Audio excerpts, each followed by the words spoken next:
Hello my dear students, welcome to Nishant commerce classes. Students, आज हम आपके लिए अकाउंटेंसी का चैप्टर गुडविल लेकर आए हैं, जिसमें आज हम जिस टॉपिक का डिस्कशन करने जा रहे हैं उसका नाम है क्लासिफिकेशन ऑफ गुडविल पार्ट 2। इसका क्या मीनिंग है स्टूडेंट्स कि टाइप्स ऑफ गुडविल की हमने बात करनी है। पार्ट 1 में मैंने आपको ऑलरेडी गुडविल की टाइप्स बता दी थी, जिसमें मैंने आपको नॉर्मल क्लासिफिकेशन करके दिखाया है। नॉर्मल क्लासिफिकेशन के अकॉर्डिंग गुडविल को हम दो कैटेगरी में डिवाइड कर सकते हैं। Number 1 purchased goodwill, number 2 non purchased goodwill और इनहेरेंट गुडविल। उसके बारे में स्टूडेंट्स मैंने पार्ट 1 में आपको बता दिया है, जिसका लिंक मैंने डिस्क्रिप्शन में डाल दिया है। जिन्होंने वो नहीं देखा पहले वो उस पार्ट 1 को जरूर देखें, जिनसे उनको ज्यादा नॉलेज मिलेगी स्टूडेंट्स। तो आज के लेक्चर में हम सिर्फ बात करेंगे सेकंड बेसिस की, जिसके हिसाब जूलॉजिकल क्लासिफिकेशन हम कहते हैं। इन जूलॉजिकल क्लासिफिकेशन के अकॉर्डिंग गुडविल को हम 4 कैटेगरीज में डिवाइड कर सकते हैं। वो कौन सी हैं उनके बारे में प्रॉपर डिटेल में बात करते हैं। तो सबसे पहले दे दे इंट्रोडक्शन इस चीज की students. To determine the nature of goodwill it is necessary to consider the type of business and type of customer. क्या मीनिंग है स्टूडेंट्स कि अगर हमने गुडविल की नेचर देखनी है, गुडविल के स्वभाव को जानना है, तो सबसे पहले हमें किसे कंसीडर करना पड़ेगा कि हमारा कौन सी टाइप का बिजनेस है, ट्रेडिंग बिजनेस है या मैन्युफैक्चरिंग बिजनेस है। ये सब कुछ हमें देखना पड़ेगा। इसके अलावा हम क्या देखते हैं, टाइप ऑफ कस्टमर, कौन से प्रकार के कस्टमर्स हमारी तरफ अट्रैक्ट हो सकते हैं। तो students, the variety of customers were classified zoologically. तो हमने कस्टमर्स की वैरायटी को जूलॉजिकली क्लासिफाइंग कर दिया, जैसे cat, dog, rat and rabbit category में। तो स्टूडेंट्स, अब इन चारों कैटेगरी की आपको डिटेल बताते हैं। देखिए, जूलॉजिकल क्लासिफिकेशन नाम से पता लग रहा है आपको, जूलॉजिकल मतलब एनिमल के नाम से हमने कस्टमर की कैटेगरीज बना दी। Cat goodwill, dog goodwill, rat goodwill and rabbit goodwill. तो सबसे पहले बात करेंगे कैट गुडविल की। तो आपको कैट गुडविल की डिटेल बताते हैं स्टूडेंट्स। तो कैट, जिसे हम बिल्ली के नाम से जानते हैं, उसका स्वभाव क्या है। बिल्ली का जो मोह है वो स्थान के साथ होता है, मतलब उसकी अटैचमेंट प्लेस के साथ होती है। अब आपको बताते हैं हमने कैट गुडविल में क्या एक्सप्लेन करना है। देखिए students, cat has an attachment with the house. वही बात आ गई जो मैंने आपको बताई कि कैट की अटैचमेंट किसके साथ होती है, प्लेस के साथ, हाउस के साथ। So cat prefers the old home also the person who has kept the home lives. एक एग्जांपल के थ्रू समझ सकते हैं स्टूडेंट्स कि बिल्ली अगर किसी पर्टिकुलर स्थान पर आती है, आप उसे, आपके घर ही बिल्ली आ रही है सपोज कीजिए, तो आपने उसे दूध पिला दिया, अगले दिन फिर आएगी, फिर आप दूध पिला देंगे, तो वो रोज आपके घर आएगी, ठीक है। परंतु उसकी अटैचमेंट आपसे कभी नहीं होगी, उसकी उस प्लेस से होगी। तो जो बिल्ली है उसका प्लेस के साथ बहुत लिंक है। आप चाहे वह घर छोड़कर चले जाएं तो भी बिल्ली वह उसी घर में आती रहेगी। ये नहीं कि आप घर छोड़कर चले गए तो बिल्ली भी आपके मगर चली गई, ऐसा नहीं होगा। तो बिल्ली ने उसी प्लेस पर आते रहना है, चाहे आप उस घर में रह रहे हैं चाहे नहीं रह रहे हैं। ये मैंने फर्स्ट पैरा में आपको बता दिया स्टूडेंट्स। तो आप सोच रहे होंगे कि अगर आपको ये वर्डिंग स्टूडेंट्स डिफिकल्ट लग रही है तो इसकी बजाय हम क्या लिख सकते हैं। देखिए, हम इनको इन दोनों लाइनों की बजाय सिर्फ एक लाइन में काम चला सकते हैं। वो क्या है, cats have an attachment more with the house than with the persons living therein. इसका मीनिंग क्या हुआ, कैट्स की अटैचमेंट हाउस के साथ ज्यादा होती है, ना कि पर्सन्स के साथ। पर्सन का कंपैरिजन करें हाउस के साथ, तो पर्सन्स के साथ कैट की अटैचमेंट नहीं होती, क्या किसके साथ होती है, हाउस के साथ। अब स्टूडेंट्स, आप सोच रहे होंगे कि मैंने आपको यहां पर कैट के बारे में बता दिया, इतना तो हमें पता ही था, इसका बिजनेस के साथ क्या लिंक है। तो स्टूडेंट्स, अब हम इसे बिजनेस के साथ जोड़ के बताते हैं आपको। देखिए, आपने इसके बाद क्या लिखना है, therefore such type of customer will go to the old place even if the owner changes. अभी हमने इस फीचर को कस्टमर्स में डाल दिया। अगर कस्टमर्स में यह फीचर है कि वो आपके पास आ रहे हैं, क्यों आ रहे हैं, सिर्फ प्लेस के करके, आपके प्लेस के साथ उनकी अटैचमेंट है। आप कल को अपना बिजनेस सेल कर कहीं और भी चले जाएंगे तो उन्होंने वहां पर आपके साथ शिफ्ट नहीं होना, वो उसी प्लेस पर ही आते रहेंगे। तो मतलब क्या हुआ, देखिए जो मैंने आपको बताया कि अगर आपके बिजनेस में ऐसे कस्टमर्स है जो आपके प्लेस पर आप आ रहे हैं आपसे सामान खरीदने के लिए, even if the owner changes, चाहे आप चले भी जाएंगे उस घर को सेल करके, तो भी वो उसी प्लेस से सामान खरीदेंगे, उसी जगह पर जो बिजनेस कर रहा होगा उसी से माल खरीदेंगे। ये नहीं कि आप यह वाली प्लेस छोड़कर आप जहां चले गए आपके मगर मगर चले जाएंगे, ऐसा नहीं होगा। तो समझ गए होंगे स्टूडेंट्स कि कैट गुडविल में हम क्या लिख सकते हैं। इसके अलावा स्टूडेंट्स लास्ट लाइन बहुत इंपॉर्टेंट आपके लिए, if you have such customers, अगर आपके पास ऐसे कस्टमर्स है, value of goodwill is quite high, तो समझ लीजिए कि आपकी गुडविल की बहुत ज्यादा कीमत है, बहुत ज्यादा वैल्यू है। अब स्टूडेंट्स आप सोच रहे होंगे ऐसा क्यों, ऐसे वैल्यू कैसे ज्यादा हुई इस कैट गुडविल की, बताता हूं स्टूडेंट्स। देखिए इसका फीचर, इसका रीजन क्या है कि कैट गुडविल की वैल्यू सबसे ज्यादा हाई है। Because such type of goodwill can be easily transferred by selling the business. तो कल को अगर आप चलता चलाया बिजनेस किसी और को सेल करके चले जाएंगे तो आप अपनी गुडविल के पैसे भी चार्ज कर सकते हैं। तो इसका मीनिंग क्या है, तो गुडविल की वैल्यू ऑब्वियसली ज्यादा है, क्योंकि पर्सन्स नहीं छोड़कर जाएंगे आपके साथ, पर्सन्स तो इसी जगह पर आते रहेंगे, क्योंकि वो पर्सन्स कौन से, कैट नेचर वाले, जिनका स्वभाव क्या है, प्लेस के साथ रिलेटेड, तो ना कि आपके साथ रिलेटेड। तो उम्मीद करता हूं यहां तक स्टूडेंट्स आपको कैट गुडविल के बारे में समझ में आ गया होगा। इसके बाद अब हम बात करेंगे डॉग गुडविल की और रैट और रैबिट गुडविल की। तभी तक स्टूडेंट्स आप ये सब कुछ आराम से नोट कीजिए। तो स्टूडेंट्स अब हम बात करेंगे second type, that is dog goodwill की। देखिए स्टूडेंट्स, डॉग का स्वभाव क्या है, डॉग की क्या नेचर है। Dog is a faithful animal. जो डॉग है वो एक फेथफुल एनिमल है, फेथफुल जानवर है। मतलब क्या है कि वो मालिक के प्रति ज्यादा वफादार है, मतलब उसकी अटैचमेंट मालिक के साथ होती है, ना कि प्लेस के साथ। अभी तक हमने कैट गुडविल के बारे में पढ़ा था। कैट गुडविल में क्या था, कैट की अटैचमेंट प्लेस से थी, मालिक से नहीं। ऑपोजिट कर दीजिए, डॉग मालिक का वफादार होता है तो उसकी अटैचमेंट मालिक के साथ होती है, ना कि जगह के साथ। तो उम्मीद करता हूं यहां तक आपको समझ में आ गया होगा।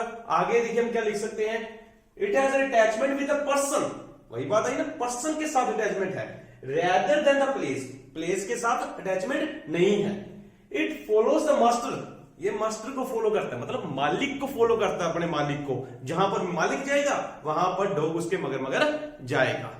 तो यह तो आपको पता था स्टूडेंट्स। अब इसको बिजनेस के साथ रिलेट करते हैं। देखिए, देयर आर सर्टेन कस्टमर्स, क्या होता है हमारे पास कुछ ना कुछ ऐसे कस्टमर्स होते हैं, हमारे कुछ ना कुछ ऐसे ग्राहक होते हैं which are attached to the owner of the business, जो हमसे कनेक्टेड है, हमसे अटैच्ड है, वो हमेशा हमारे पास ही आते हैं, हमारे वफादार हैं, जिन्हें हम कह देते हैं।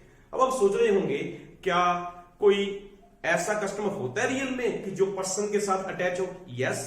क्यों, ऐसे कैसे अटैचमेंट हो सकती है किसी पर्सन के साथ? स्टूडेंट्स आपको पता है, किसी को किसी की पर्सनैलिटी अच्छी लगती है, किसी को किसी की स्किल अच्छी लगती है, तो किसी व्यक्ति को किसी का कोई ईमानदारी का गुण या बोलने का स्वभाव अच्छा लग पड़ता है, तो वो उसके प्रति अटैच हो जाता है। तो अगर हमारे पास ऐसे कस्टमर्स हैं जो हमारे वफादार हैं, हमारे फेथफुल हैं, तो हमारी कौन सी गुडविल है? Dog goodwill. तो स्टूडेंट्स आगे देखिए क्या लिख सकते हैं हम, this happens specially in case of professionals. तो ये डॉग गुडविल कहां पर पाई जाती है, कौन कौन के केसेस पे? स्पेशली इन प्रोफेशनल, प्रोफेशनल के केसेस में ज्यादा होती है। प्रोफेशनल्स में क्या आ जाता है students? Doctors, CA, chartered accountant की हम बात कर सकते हैं, टीचर्स की हम बात कर सकते हैं, वकीलों की हम बात कर सकते हैं। ये सभी प्रोफेशन है। प्रोफेशनल्स के केस में जो आमतौर पर गुडविल पाई जाती है वो कौन सी होती है? डॉग गुडविल होती है। अगर एग्जांपल देखिए, अगर आप किसी डॉक्टर के पास जाते हैं तो आपको उसकी ट्रीटमेंट अच्छी लगती है और आप जल्दी ठीक हो जाते हैं, तो आप क्या करते हैं? दूसरों को भी यही सलाह देते हैं, वह डॉक्टर अच्छा है, हमेशा उसके पास जाना। तो स्टूडेंट ऐसे कैसे भी आप हमेशा उस डॉक्टर को क्यों अच्छा कह रहे हैं? क्योंकि उसने आपको जल्दी ठीक कर दिया। तो उसने आपको जल्दी ठीक कर दिया तो आप इसी उसकी स्किल पर आप अटैच हो गए कि उसकी बहुत अच्छी स्किल है, इसने बिल्कुल भी पेन नहीं होने दिया, हमें तुरंत इलाज कर दिया, हमारा ऐसा डॉक्टर तो हमने कभी देखा ही नहीं। तो ऑटोमेटिकली हर बार उस डॉक्टर के पास जाना ही क्या करते हैं? पसंद करते हैं स्टूडेंट्स। तो उम्मीद करता हूं एग्जांपल भी आपको समझ में आ गई होगी। तो स्टूडेंट्स आगे देखिए हम क्या लिख सकते हैं, the value of such goodwill is less. इस तरह की गुडविल की वैल्यू जो होती है वो अक्सर कम होती है। जैसे मैंने आपको बताया कैट गुडविल की वैल्यू ज्यादा है सबसे, तो डॉग गुडविल की वैल्यू सबसे कम है। आप सोच रहे होंगे ऐसा क्यों?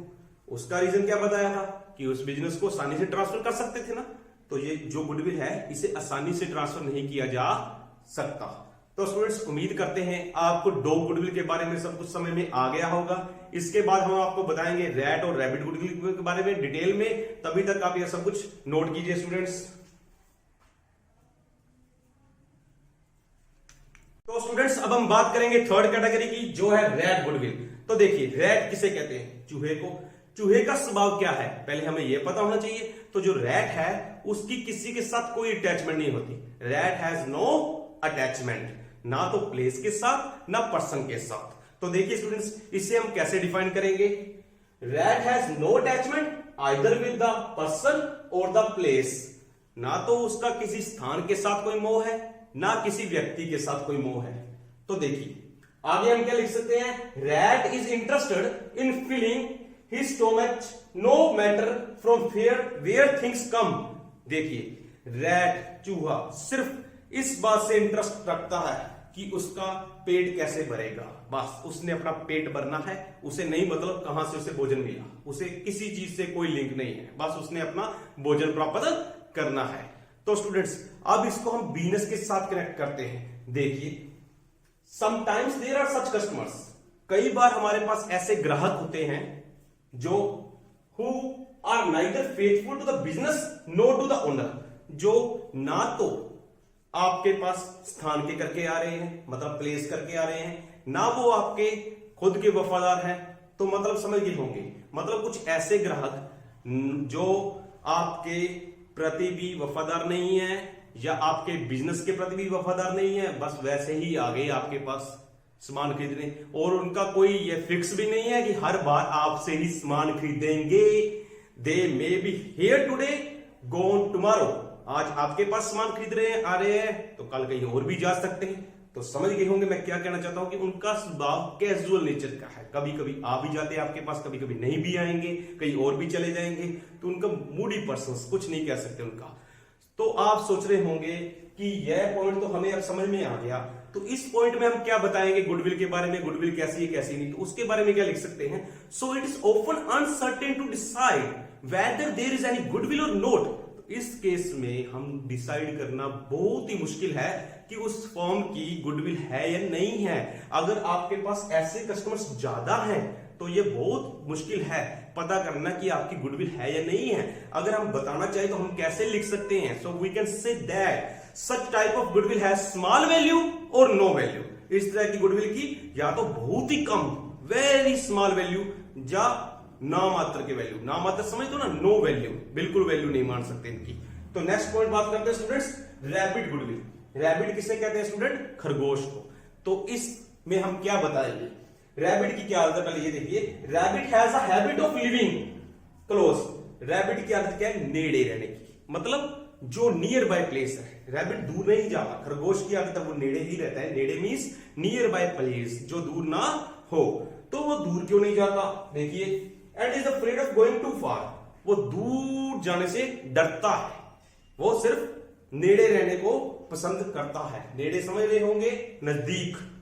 तो स्टूडेंट्स अब इसको जोड़ते हैं कस्टमर्स के साथ, बिजनेस के साथ। देखिए if your customers come to your shop, example के साथ भी समझाएंगे स्टूडेंट्स। अगर आपके कस्टमर्स आपकी शॉप पर आ रहे हैं, क्यों आ रहे हैं? Because they happen to live close by, क्योंकि उनका घर या उनका रहने वाला स्थान आपकी शॉप के बिल्कुल नजदीक है। तो वो कोई एफर्ट नहीं करना चाहते, वो बाजार नहीं जाना चाहते इतनी दूर, वो अपनी कन्वीनियंस देख रहे हैं कि नजदीक से सामान खरीद लेते हैं, कोई दूर जाना ना पड़े। तो ऐसे ग्राहक अगर आपके पास है तो हम क्या कहेंगे? आपकी रैबिट गुडविल है। तो इस गुडविल की मार्केट वैल्यू कम होती है, होती जरूर है, जैसे कि रैट की तो बिल्कुल नामात्र है, मतलब नो वैल्यू कह सकते थे हम। इसकी होती है मार्केट वैल्यू परंतु कम होती है। तो स्टूडेंट उम्मीद करता हूं आपको यह बात समझ में आ गई होगी। तो स्टूडेंट्स उम्मीद करते हैं आपको समझ में आ गया होगा आज का हमारा ये लेक्चर। तो अब आपको शॉर्ट में थोड़ी सी समरी बता देते हैं कि हमने क्या क्या रीड किया आज। सबसे पहले हमने आपको बताया कैट गुडविल, जिसमें क्या आपको बताया कि अगर आपके पास ऐसे कस्टमर्स है जो प्लेस के साथ उनकी अटैचमेंट है तो आपकी कौन सी गुडविल होगी? Cat goodwill. डॉग गुडविल, अगर आपके कस्टमर्स ऐसे हैं जो आपके प्रति वफादार है, फेथफुल है, तो आपकी डॉग गुडविल है। रैट गुडविल, इसमें कस्टमर्स का किसी के साथ कोई अटैचमेंट नहीं होती, तो ये कैजुअल होते हैं। तो अगर आपके पास कैजुअल नेचर के कस्टमर्स है, कभी आपके पास आते कभी नहीं आते, तो आपकी रैट गुडविल है। और लास्ट में बात की रैपिड गुडविल की, अगर आपके पास कस्टमर्स इसलिए आते हैं क्योंकि आपका जो वर्कशॉप है वो उनके घर के नजदीक है, तो आपके पास आ रहे हैं, तो आपकी रैपिड गुडविल है। तो उम्मीद करते हैं स्टूडेंट्स कि आपको आज का हमारा लेक्चर बहुत अच्छा लगा होगा। अगर आपको लेक्चर अच्छा लगा तो लाइक जरूर करना, और नेक्स्ट वीडियो में मिलते हैं नेक्स्ट टॉपिक लेकर। Thanks for watching the video.